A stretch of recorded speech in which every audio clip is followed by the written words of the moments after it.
room with It's Coming Home playing right now, Paul. The crowd are singing it a little bit behind us. Is it coming home?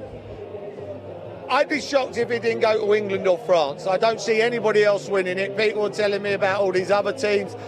These two teams for me are head and shoulders above everybody else.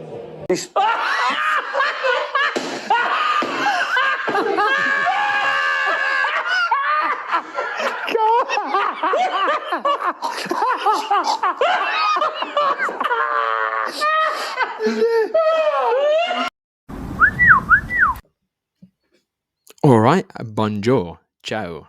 I'm Dean, and this is Dean Talks Football. Welcome. It's here, the video you've all been asking for. Me giving my snapshot thoughts on England and how shite they've been in the Euros. Want to know why they've been shite? Keep listening and you'll find out why. So England somehow, narrowly and unconvincingly got over the line in defeating the not-so-super Serbs. Then they managed a point against the not-so-great Danes, where they struggled to press against a team playing free at the back in a match they really should have lost. Denmark went so dry in attack. And then in the final group game against the Super Slovs, they drew 0-0.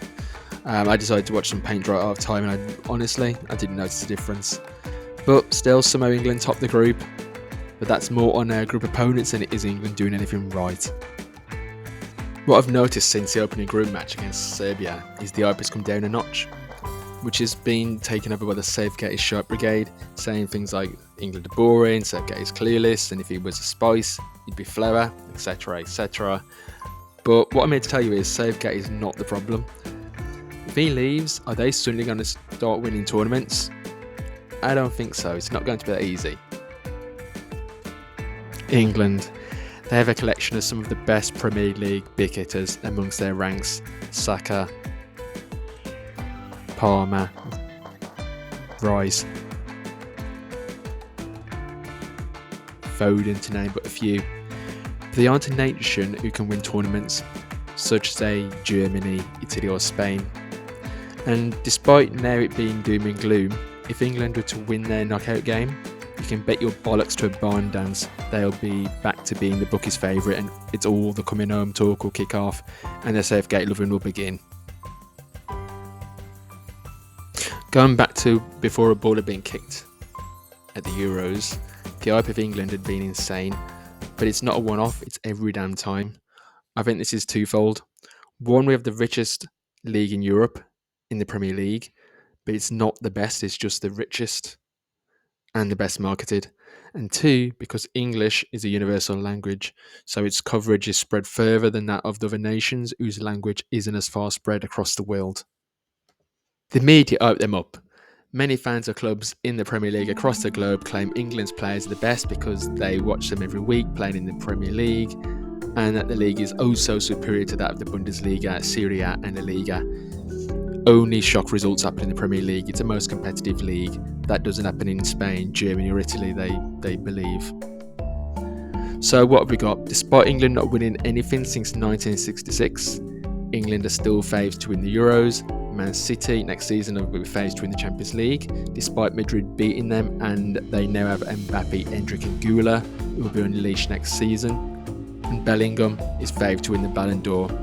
Also, fans not long back believe that Rice is better than Toni Kroos. He's not even better than Germany's Andrich. He can't control midfield, and look at the state of England. They'll also no doubt believe that Foden is better than Wirtz. Why? Because Foden plays in the Premier League. Wirtz just plays in a Farmers League, which is what Premier League is now.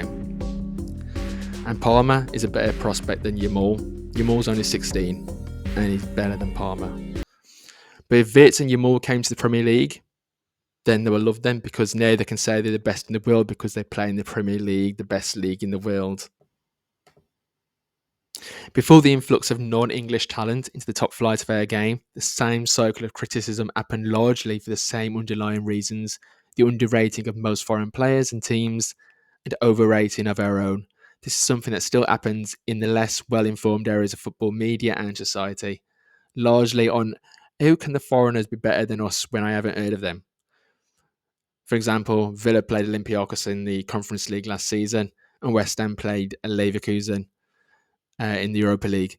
Many fans and media were sure that Villa would defeat the Greeks, and in some quarters people were quietly confident that West Ham could be the first team to beat Leverkusen. It's a narrow notion. We like to think we are more cosmopolitan these days, but hey, at least 52% of us are inward looking and patriotic.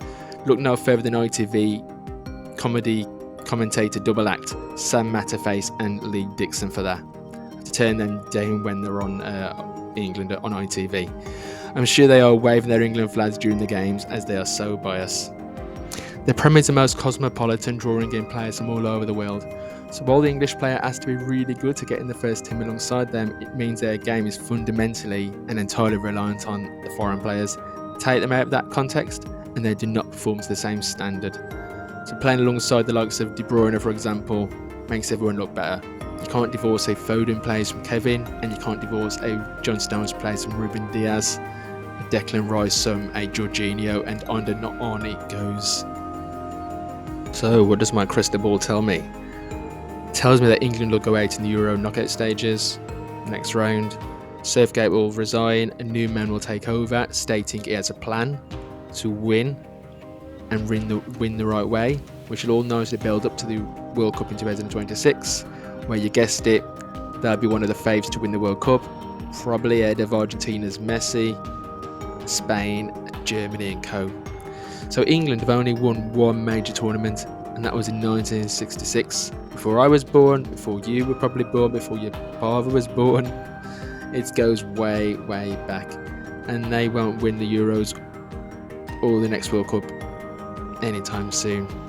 And by the year 2066, they'll probably be favourites to win that tournament too, but they won't, and it will have been 100 years since they last won the tournament, but the hype will still be there that it's coming home, even though 100 years have passed.